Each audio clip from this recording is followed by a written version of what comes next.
So 3, 2, okay. I think we're good.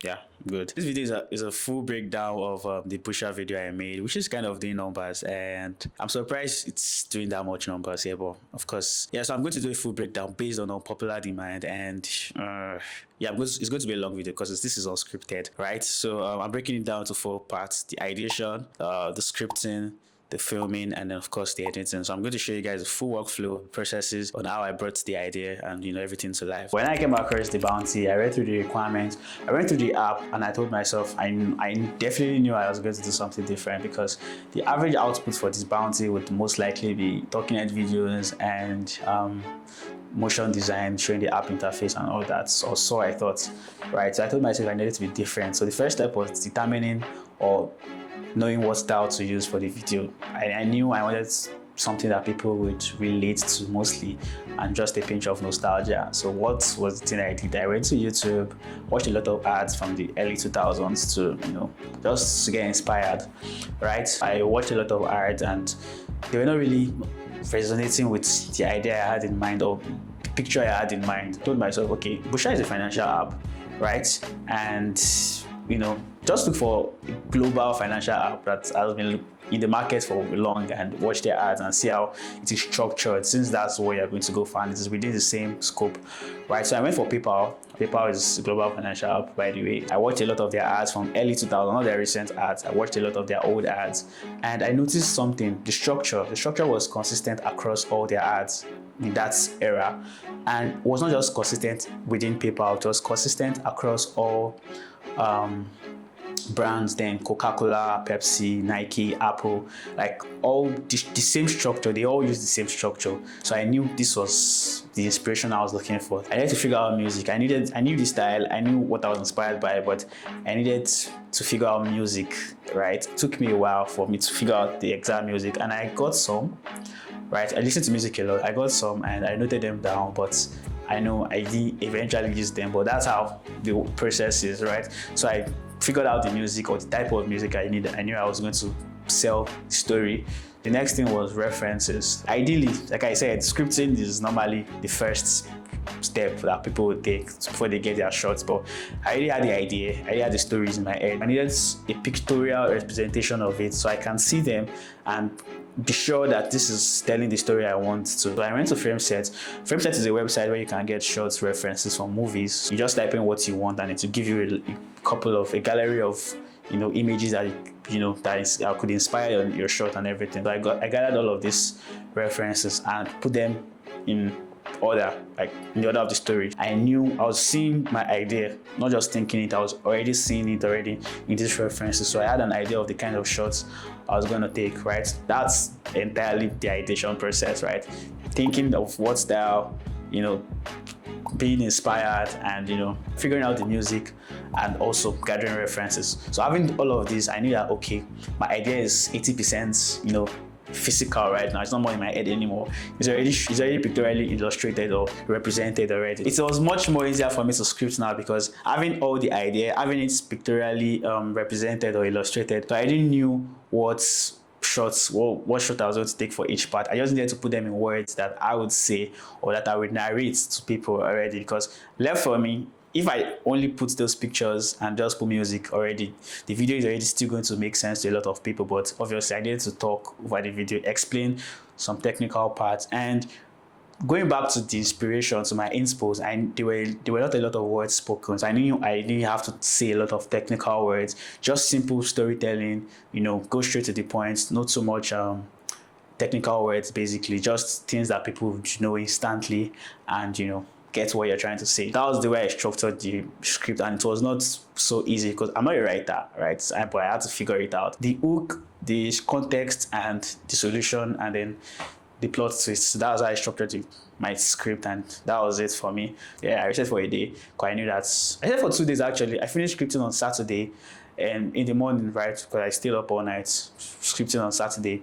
Then Sunday for rest. Because I planned to shoot on Monday. Fast forward to Monday. Which was supposed to be the day for filming.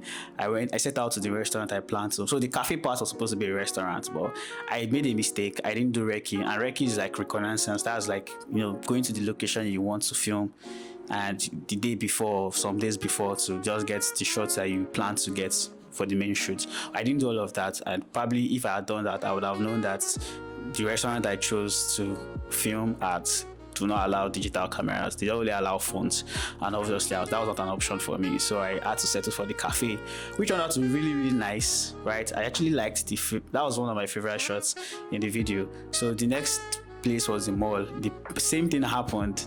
I was not allowed to use my camera at the mall, so I had to settle for another mall, and I wish I had just done the reconnaissance, and I probably would have known all of this, so I would have just gone there directly to film or something. But I mean, we learn every day. So I was able to film in a different mall, and it was quite nice. I enjoyed myself. Shout out to Food Co. That was the second outdoor shot. The third outdoor shot was supposed to be like my car breaking down by the road, but that took for the whole day, right? So I decided to go out the next day to film the outdoor shot, which was my car breaking down by the roadside. And trust me, I was never expecting that I would be stopped by touts disturbing me that they want to collect money for. I don't know, that is a huge problem in Nigeria. I've seen it online and I experienced it firsthand that particular day. So I just told them I was going to say to them that they just allow me to take one or two things and all that, and I'll give them some money. So I did that, and I was able to get my shots properly. I could not get one particular shot that I referenced. It was sad because they kept on hanging around as if I wanted to run away, but I don't know. Nigeria is a very weird country. So yeah, I was able to do that, and I filmed that part, right? So that was all for outdoor filming, and indoor filming was quite easy, except for the talking parts.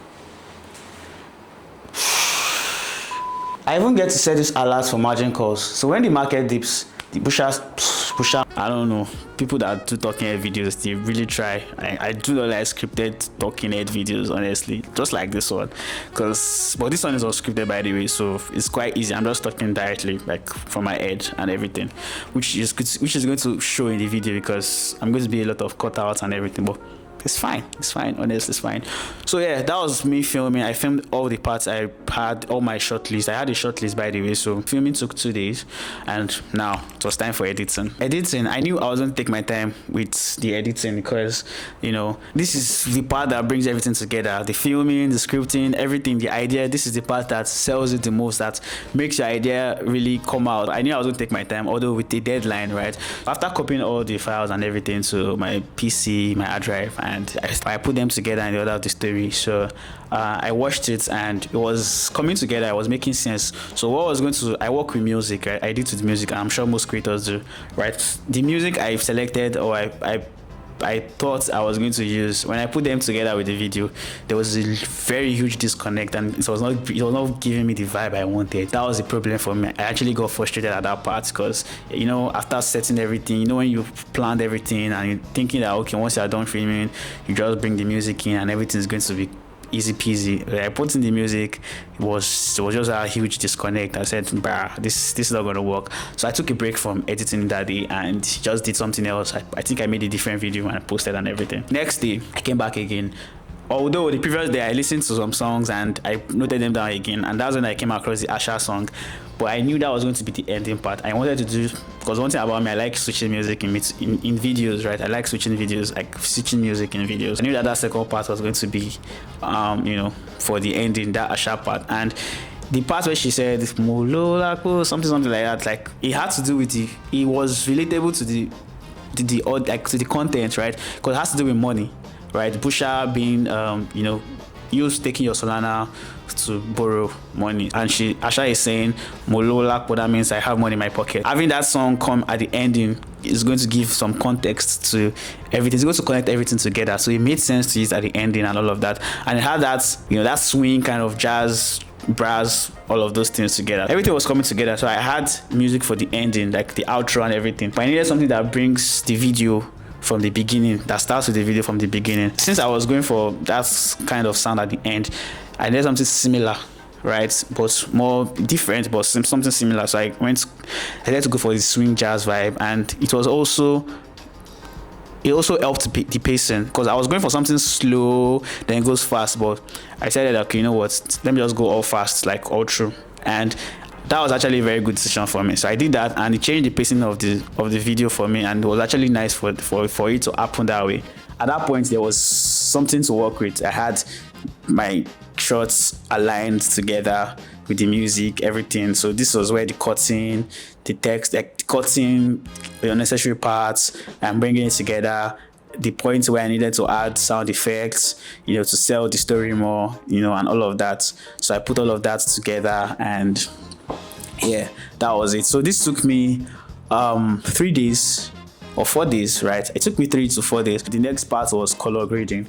I saw a comment on the video that said that if I had color graded it, but so here's why I did not color grade the video that much, because when I color graded it, it felt more like a movie, which I'm sure like most people probably would have liked. I only color corrected the video. I didn't color grade it. I just left it that way. I just color corrected. I needed colors to pop, and because that was consistent in the early era of art, colors popping and everything, natural colors and everything. So I wanted that vibe. If I had color graded, it would have looked more like a movie, but I didn't want that. I wanted something colorful. I wanted the colors to pop. So I only color corrected it. So that took me about a day to color correct, and also tweak some sound and everything. So I broke down the editing into 3 parts: cutting, arranging the sequence, sound design, right?